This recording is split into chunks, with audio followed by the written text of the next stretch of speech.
नमस्कार दोस्तों, रोज 1 से 2 कहानी सुनने के लिए चैनल को सब्सक्राइब जरूर कर लें, जिससे आपको रोज 1 से 2 कहानी सुनने को मिलेगा। तो चलिए कहानी की ओर बढ़ते हैं। किसी शहर में एक व्यक्ति था। वह हमेशा दुखी रहा करता था। उसे हमेशा ऐसा लगता था कि उससे दुखी व्यक्ति संसार में और कोई नहीं है। जब भी कोई उससे बात करता तो वह अपनी समस्याओं का बखान करने लगता था। थोड़ी देर में साथ वाला व्यक्ति उठकर चला जाता था। इस बात से तो वह इतना परेशान हो जाता था कि उसकी बात कोई नहीं सुनने वाला है। एक दिन उसे पता चलता है कि शहर में कोई महात्मा आया है, जिसके पास सभी समस्याओं का समाधान है। यह जानकर वह महात्मा के पास पहुंचा। वह महात्मा के साथ हमेशा एक काफिला चला करता था, जिसमें कई ऊंट भी थे। महात्मा के पास पहुंचकर व्यक्ति ने कहा, गुरुजी, मैंने आपका नाम बहुत सुना है कि आप सभी समस्याओं का समाधान करते हैं। मैं बहुत दुखी व्यक्ति हूँ। मेरे इर्द गिर्द हमेशा बहुत सारी समस्या रहती है। एक को सुलझाता हूँ तो दूसरा पैदा हो जाता है। मैं अपनी आप बीती किसी को सुनाता हूँ तो कोई सुनता ही नहीं है। दुनिया बहुत मतलबी हो गई है। अब आप ही बताएं कि क्या करूँ मैं। महात्मा ने उसकी बात ध्यान से सुनी और कहा, भाई, मैं अभी तो बहुत थक गया हूँ, परंतु कल सुबह मैं तुम्हारी समस्या का समाधान अवश्य करूँगा। इस बीच तुम मेरा एक काम कर दो। मेरे ऊँटों को देखभाल करने वाला आदमी बीमार है। आज रात तुम उसकी देखभाल कर दो। जब सभी ऊँट बैठ जाएंगे तब तुम सो जाना। मैं तुम्हें कल सुबह बात करूँगा। अगले दिन महात्मा ने उस आदमी को बुलाया। उसकी आंखें लाल लाल थी, इसलिए कि वह रात भर तो सोया नहीं था। महात्मा ने पूछा, तो बताओ, कल रात कैसी नींद आई?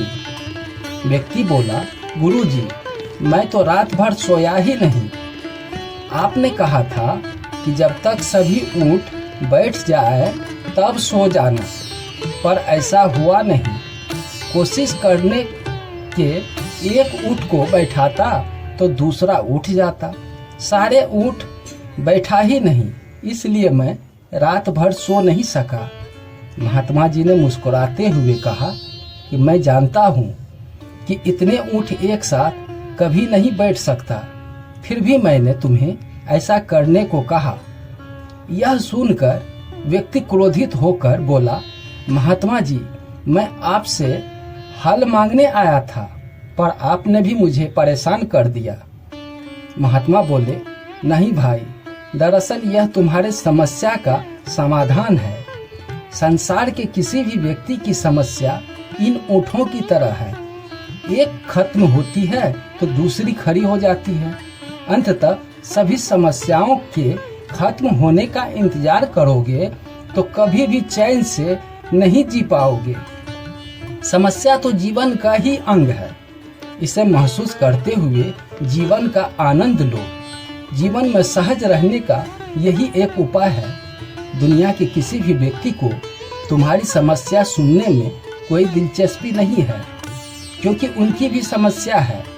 महात्मा जी की बात सुनकर व्यक्ति के चेहरे पर संतोष और सहजता के भाव उमड़ पड़े, मानो उसे अपनी समस्या से निपटने का अचूक मंत्र जो है प्राप्त हो गया है। तो चलिए दूसरी कहानी की ओर बढ़ते हैं। किसी गांव में एक पुजारी रहता था। वह भगवान का बहुत बड़ा भक्त था। एक बार उसके गांव में बाढ़ आई। गांव के सभी लोग जरूरत का सामान लेकर ऊंचे स्थान की ओर जाने लगा। जाते जाते लोगों ने पुजारी को भी चलने को कहा, पर पुजारी ने कहा कि तुम लोग जाओ, मुझे विश्वास है कि भगवान मेरी रक्षा जरूर करेंगे। पुजारी भगवान का इंतजार करने लगा।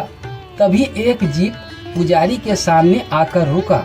जीप में बैठे लोगों ने पुजारी को चलने को कहा, पर पुजारी ने फिर वही जवाब दिया कि तुम लोग जाओ, मुझे तो भगवान बचाने आएंगे। पानी बढ़ता ही जा रहा था। कुछ समय बाद एक नाव वाला पुजारी के पास आया और चलने को कहा, पर पुजारी ने उनसे भी वही बात कही कि पानी जब कंधे तक आ गया था तब पुजारी को अब भी विश्वास था कि भगवान उसे बचाने के लिए जरूर आएंगे। पानी और बढ़ने पर वो घर के छत पर चढ़ गया और भगवान का इंतजार करने लगा। थोड़ी देर में एक बचाव हेलीकॉप्टर आता है और ऊपर से रस्सी फेंकते हुए पुजारी को पकड़ लेने को कहता है, पर अब भी पुजारी वही बात दोहराता है कि तुम लोग जाओ, मुझे तो भगवान बचाने आएंगे। पानी बढ़ता ही जा रहा था। आखिरकार पानी इतना बढ़ गया कि पुजारी उनमें डूब गया और मर गया।